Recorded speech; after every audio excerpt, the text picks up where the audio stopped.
Professor, eu Logo vi uma ele. entrevista sua no Brasil de Fato, em que você fala sobre o bolsonarismo como uma seita, né?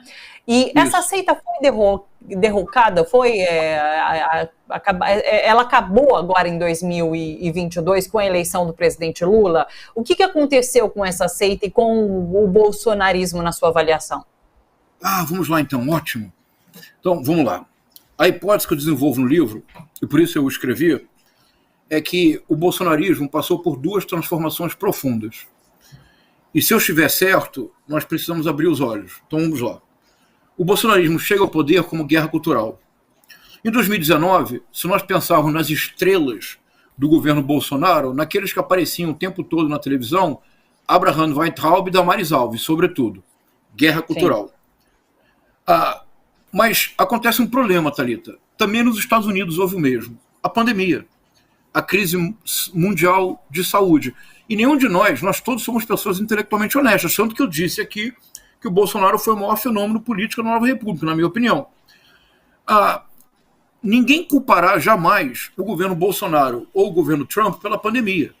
A pandemia é uma peste, como a peste negra do século XIV, outras haverá, porque com esses fluxos transnacionais de mercadorias e de corpos, nós só pensamos, Thalita, que no trânsito global de corpos, mercadorias e informação, nós só pensamos no que é de positivo. Mas, ora, os corpos trazem para outros locais as suas bactérias. Então, toda vez que existem fluxos transnacionais da humanidade, sempre houve grandes epidemias. Outras haverá. Então, nenhum de nós jamais culpará o governo Bolsonaro pela pandemia. Agora, nós temos todo o direito, e por isso ele perdeu a eleição, e por isso o Trump também perdeu, nós temos todo o direito de apontar que a condução da política de saúde do governo Bolsonaro foi criminosa. Eu vou repetir, criminosa, mas vamos dar números objetivos para que não digam que eu sou um professor Paulo Freireano ou um esquerdopata. Vamos lá. O Brasil tem aproximadamente 3% da população mundial. No Brasil, morreram 11% dos mortos da Covid em todo o mundo. Thalita, como é que você explica a diferença entre a proporção da população brasileira e a proporção 8% superior do número de mortos? Só tem uma explicação objetiva. Jair Messias Bolsonaro, um presidente negacionista que promoveu aglomerações, que desencorajou o uso da máscara, que retardou o quanto pôde a compra de vacinas. Estudos sérios, feitos por mais de uma organização, apontam que dos 700 mil mortos no Brasil, aproximadamente entre 350 a 400 mil mortos são mortes que poderiam ter sido perfeitamente evitáveis se a vacina tivesse chegado antes. Se a vacina tivesse sido comprada quando a Pfizer ofereceu... Thalita, não vamos ter a amnésia que domina o Brasil. A Pfizer reconhecendo que o Brasil é o único país no mundo que tem capacidade, de um dia para o outro, de aplicar de 3 a 5 milhões de vacinas por dia devido à estrutura do SUS. A Pfizer queria usar o Brasil como vitrine para a sua vacina. Ofereceu a vacina Pfizer para o presidente, para o governo do Brasil. Mandou mais de 100 e-mails. Thalita, se o governo Bolsonaro tivesse comprado a vacina Pfizer quando ela foi oferecida, você sabe quem seria presidente do Brasil hoje? Eu digo para você, Jair Messias Bolsonaro. Agora, isso cria um problema, porque veja, imaginemos que, não vou dizer você porque é quase ofensivo, imaginemos que eu seja bolsonarista, vamos lá, eu sou bolsonarista. Em 2018 eu fui uma máquina de produzir narrativas, eu fui um dos robôs do Bolsonaro, em 2018. Só dizer que é hipótese, senão eu vou tirar esse corte e eu estou perdido. Chega a pandemia. Eu começo mantendo o esquema de disputa narrativa. Eu digo, não, mas a doença não é tão grave. 2, eu digo, não, as estatísticas são falsas. 3, eu digo, não, o STF não permite que o Bolsonaro haja. 4, 5, eu digo, não, os prefeitos e governadores querem se aproveitar. Mas agora não são mais 200 mortes por dia, Thalita, são 3 mil mortes por dia. Passamos de 100 mil, de 200 mil, de 300 mil. O pior, há um momento em que a morte não é mais um número, não é uma disputa narrativa. A morte, Thalita, ganha rosto. É o meu irmão, é minha colega de turma. é meu professor de educação física, é minha avó. São pessoas que não tinham comorbidade. Nesse momento, a guerra cultural perde sua validade, porque não se pode reduzir a morte a um meme. Quando se trata da vida com V maiúsculo, não se pode reduzir a vida a uma simples disputa narrativa.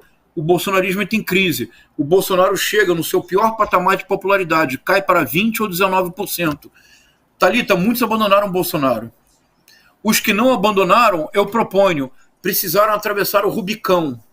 Que essa famosa história de atravessar o Rubicão é que havia um princípio em Roma que nenhum general poderia levar tropas para Roma, para a cidade, porque era a república.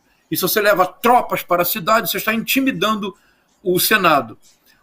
Quem o fez? Júlio César, quando atravessa o Rubicão. Então, atravessar o Rubicão já não tem volta. Os que continuaram apoiando o Bolsonaro, apesar da sua falta de empatia, que beirou a psicopatia, apesar dele, numa mimesis demoníaca, imitar uma pessoa morrendo afogada na falta de ar, arfar 3 vezes, e na quarta, Thalita, a cena é grotesca, ele parece que ladra. As pessoas que continuaram apoiando o Bolsonaro não podiam mais simplesmente disputar narrativa. Vou repetir, a morte não pode se reduzir a meme. A vida não é apenas disputa narrativa.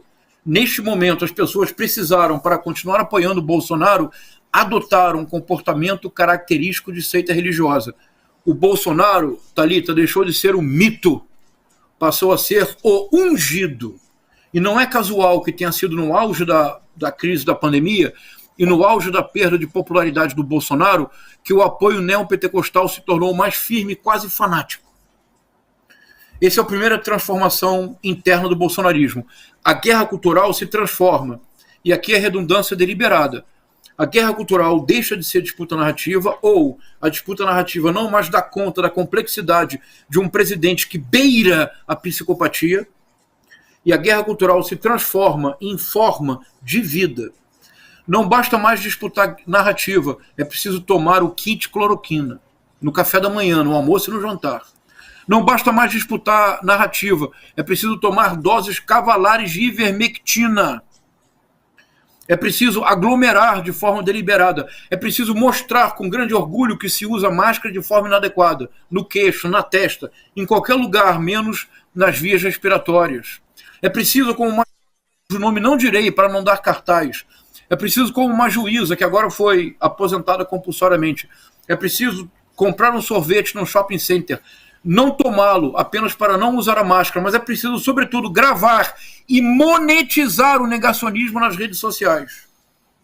Nesse momento, Thalita, quando deixa de ser guerra cultural, disputa de narrativa, se torna forma de vida com espírito de seita, esse é o ponto fundamental da minha hipótese. Agora, a derrota eleitoral não é mais aceitável. Agora, o adversário se torna herege, ímpio.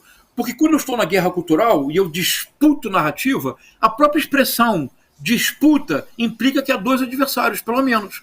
E implica, se você disputa narrativa com alguém, você está reconhecendo o direito da pessoa a produzir narrativa. Senão você não disputa, de acordo? Mas quando a guerra cultural se transforma em forma de vida, a derrota eleitoral não é mais aceitável. E eu não tenho mais adversário, Thalita. Agora o outro é o herege, é o ímpio. E contra o herege, contra o ímpio, na história da humanidade, não há palavra. O que há é fogueira. O que há é eliminação física. O que há é violência, é agressão, que deixa de ser apenas verbal e se torna física. No seu passo final, o bolsonarismo se tornou terrorismo doméstico. Eu sei que é chocante dizê-lo. Eu fiquei chocado ao pensar nisso. Mas se nós começarmos a reconstruir o que foi acontecendo com o bolsonarismo, Thalita, não é mais guerra cultural. Não é mais espírito de seita em que você diz, eu estou aqui com a minha religião, não me importo com os outros. Não, não, não. Agora é agressão física. Agora é tapa no rosto. Agora é tentativa de explodir um caminhão de combustível no aeroporto de Brasília. Agora é a invasão da sede dos 3 poderes. Não é possível que nós no Brasil não nos demos conta da gravidade do momento que estamos passando. O meu livro é uma tentativa de alertar e de propor reflexões. Professor, quero que você volte outras vezes, até para a gente continuar discutindo sobre esse tema e pensando em futuro, porque é isso, a gente falou agora sobre o passado, como a gente chegou nesse momento, mas acho muito importante a gente refletir sobre o futuro. Eu quero dizer para as pessoas que é o seguinte, olha, o livro é o primeiro, inclusive, né, professor, de uma trilogia que vai propor aí hipóteses que ajudam a atravessar essa selva selvagem que a gente se encontra. O lançamento está marcado para o dia 25, agora terça-feira, na Livraria da Vila. Está aí na tela para vocês darem uma olhada, tá certo? Livraria da Vila. E depois, no dia 26, também tem um debate, o ciclo Mutações aí, para todos verem.